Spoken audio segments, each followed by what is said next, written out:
Welcome to another edition of Motor Talk with Chris, WCAR 98.3.com. I would ask that if you're not a subscriber to the channel, please hit that subscribe button and definitely hit that notification bell. Share and like my videos. If in fact you have comments, if you have things you want me to talk about, please, by all means, send me an email to motortalkwithchris@gmail.com. People, I'm 50 years old. My first car was a Cadillac. So when it comes to Cadillac and General Motors, I wanted to be like my dad. My dad had Cadillacs. I wanted a Cadillac. But I can honestly say that over the years, from the mid '80s until about the 2001, 2002, Cadillac has fallen off. Cadillac did not know how to distinguish the difference between their Chevy products as well to their Cadillac products, their Pontiac products. All these things were the same. Cadillac lost its lure, they lost its lust, it lost that punch that American cars had.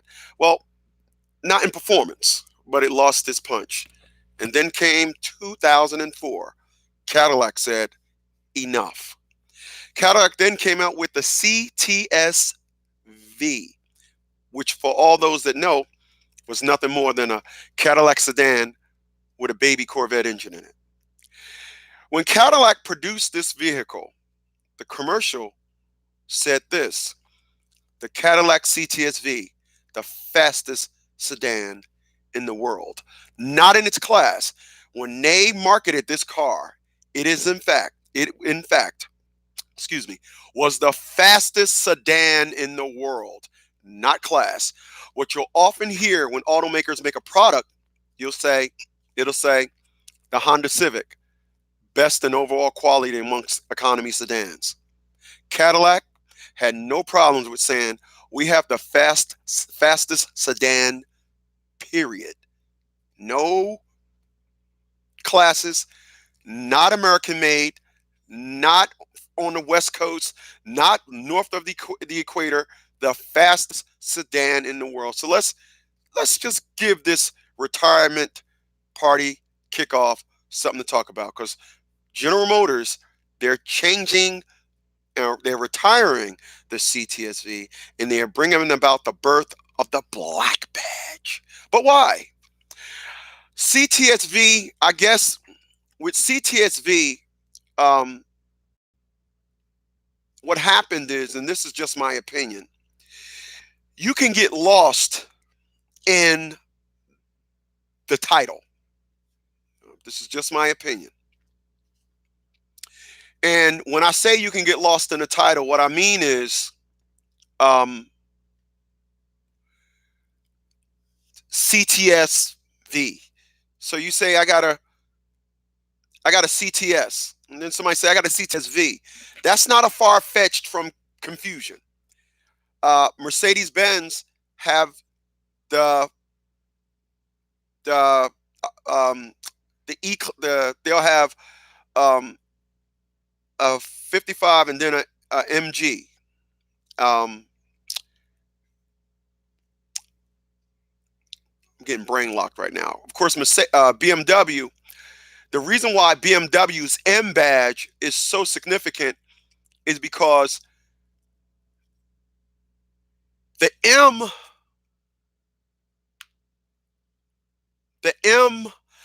badge with BMW, it's generational now. It's been out since the 80s. I think it started off in 1984 with the M6, and then the M spread it across multiples, and then BMW was the ultimate driving machine, and then to put a motorsport version.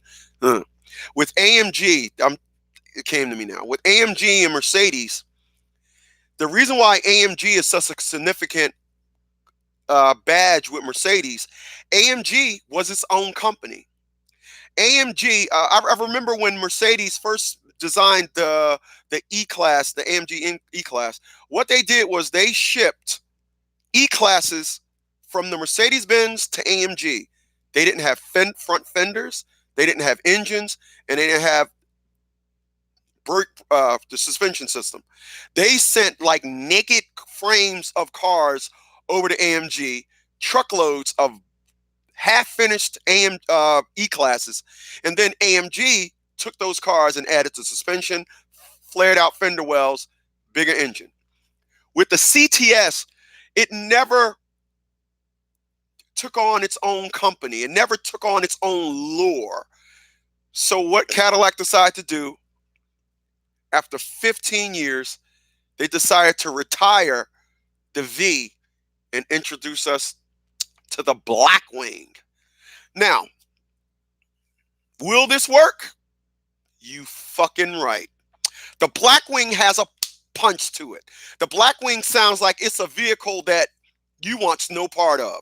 After all, Mercedes-Benz have Mercedes-Benz Black, and that is 100% pure Mercedes-Benz.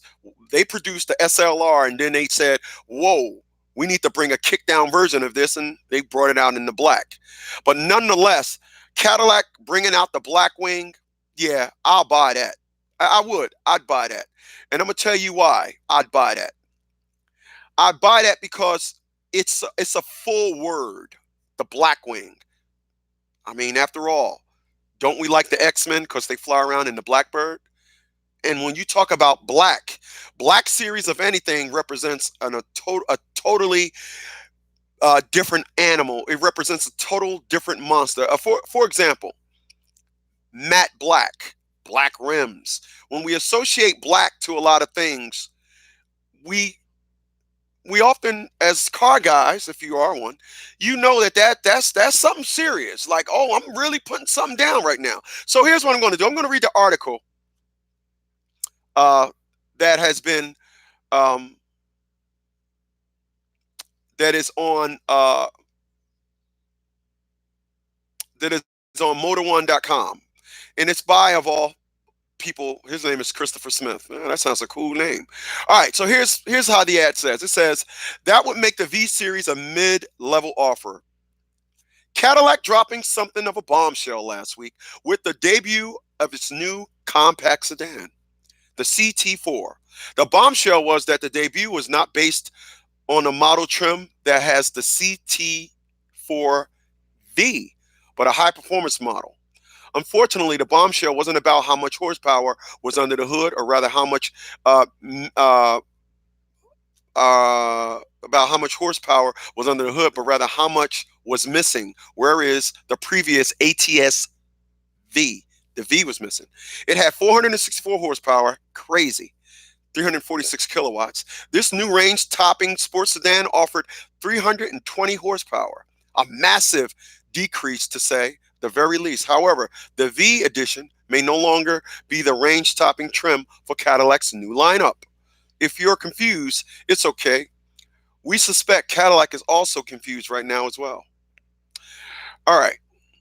So what I'm going to do now is I'm going to tell you something about the CTS-V. The CTS-V, the V lineup was introduced in 2004. When it first came out, it offered 3 trims. The CTS was Cadillac's high-performance series. There was 3 body styles, which included a pushrod, overhead valve V8, a sports tune suspension. The 4-door CTS-V sedan was introduced in 2004. Then the wagon was introduced in 2010. For the 2011 model year, the sedans in North America market was the highest performance luxury sedan made. So let me correct myself.